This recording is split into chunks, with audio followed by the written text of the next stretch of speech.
Hello, everyone. It's Mrs. Sollami again, here to read you a short story out of a book titled 10 10-Minute Stories. Hope you enjoy. This one is titled The Magic Gifts. Once upon a time, there was a rich merchant named Chung Hee. He lived in a grand house in Korea with his 3 sons, Bong, Yong, and Chin. One winter, Chung Hee became very ill. Fearing the worst, he gathered his sons to his bedside. "When I'm gone," he croaked, "promise me you'll share my fortune equally among you." "Of course, father," replied the 3 boys. A few weeks later, Chung Hee died. "Now we must divide father's fortune," declared Bong. "I'm the eldest, so I should have the biggest share."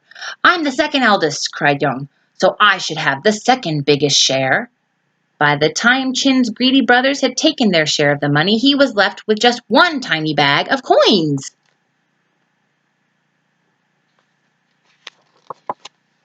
Bong and Yong went on a spending spree.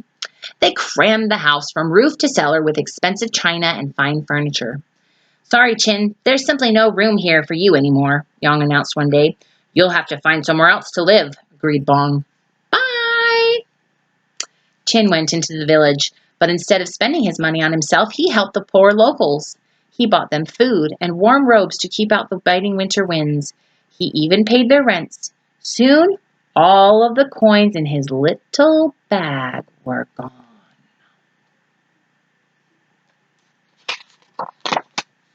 Meanwhile, Chin's brothers were still rolling in money. "What shall we spend our loot on next?" asked Bong, fanning himself with a wad of cash. "We need a bigger house for a start," said Young. The pair moved into a magnificent new home. "It's fit for an emperor," said Young. Bong grinned. "Let's dress like emperors then." They had the best tailors make them robes of smooth silk and rich velvet. "Now we need some sparkle," said Young. They soon decorated their new clothes with glittering rings and dazzling necklaces. The pair were showing off their new outfits in the village when they stumbled across Chin wandering along the road. His clothes were worn and his face was dirty. "We can't let people see our brother looking so scruffy," whispered Bong. Young agreed. "You're making us look bad, Chin," he said. "It's embarrassing. You'll have to leave." Chin trudged sadly out of the village and into the forest. It was an eerie, creepy place where the trees were carved with strange faces.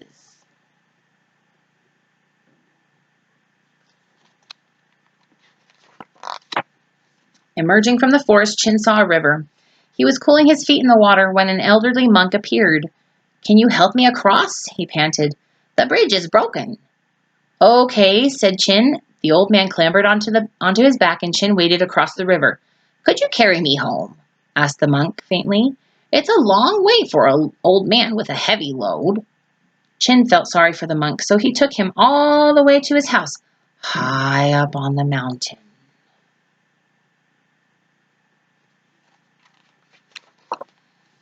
When the monk discovered that Chin was penniless, he invited him to stay. In return, Chin helped around the house. He swept the floors, mended the monk's clothes when they became worn, and copied out the monk's books in big letters so he could read them more easily. After Chin had been with the monk for 6 weeks, the old man decided he should return home. "Please take this reward for your kindness," he said, and he handed Chin an old straw mat, a wooden spoon, and a pair of chopsticks. "You'll find them useful," he added with a grin. With a wave goodbye, Chin set off. By the time he reached the forest, it was late evening. Feeling tired, he rolled out the straw mat and lay down. "I wish I had a nice comfy bed to sleep in," he murmured as he drifted off to sleep. When he woke up, he got the shock of his life. He was no longer in the forest. Instead, he found himself laying on a huge, luxurious bed in a wonderful palace bursting with treasures.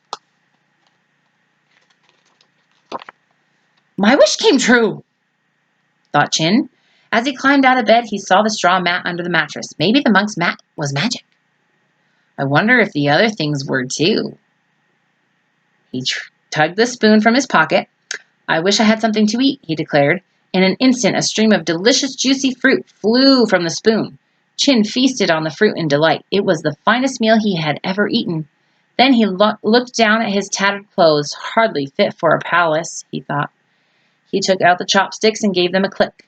"I wish I had some fine robes," he cried. There was a whirl of shimmering silk, and Chin's wish came true. A few days later, Chin's brothers were passing the forest when they saw a fantastic jade palace in the distance. "I've never noticed that before," said Bong. "It must belong to people even richer than us," said Yang. "We should introduce ourselves. Who knows where it might lead?" Bong and Yang couldn't believe their eyes when they met the owner of the palace. "Chin," they cried, "how did you become so rich?" Chin told them about the monk and the 3 magic gifts. "Maybe if we were poor, the monk would give us magic gifts too," whispered Yang and Bong.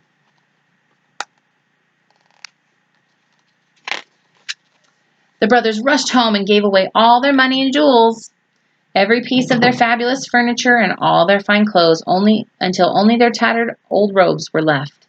Then they ran through the forest, across the river, and up the mountain to the monk's house. But the old man wasn't there. "I expect he'll be back soon," said Yang. "Yes, it'll be worth the wait," agreed Bong. And so they waited and waited and waited. The hours turned to days, the days turned to weeks, the weeks turned to a year. At last, threadbare and starving, the 2 brothers gave up and staggered back to Chin's palace.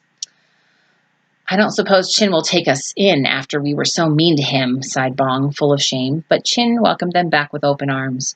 "I forgive you both," Chin said with a smile. "A happy family is the most precious gift of all." And that, my friends, is the end of our story. See you next time.